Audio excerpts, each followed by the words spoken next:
So how do you measure the success of your life? And as I mentioned, it's because we have to aggregate. We have this sense of hierarchy, wealth, and so on.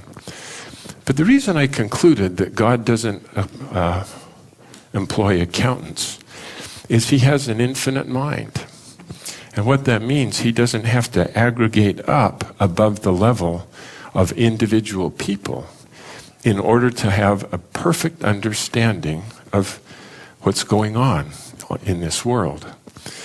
And when I realized that he doesn't have to aggregate up above the level of individuals, then I realized, oh my goodness, when I have my interview with God at the end of my life, he's not going to ask to show me how high I went in anybody's org chart, or how much money I left behind in the bank when I died.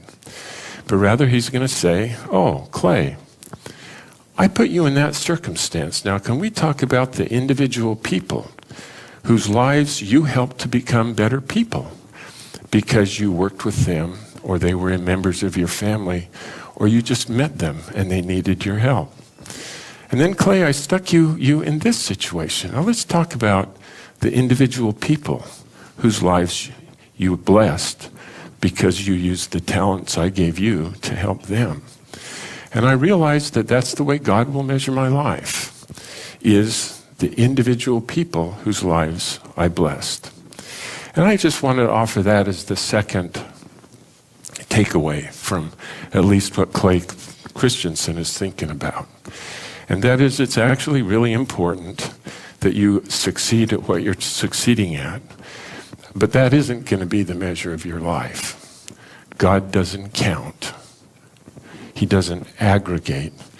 And he's just going to assess you on the basis of how well you helped other people be better people.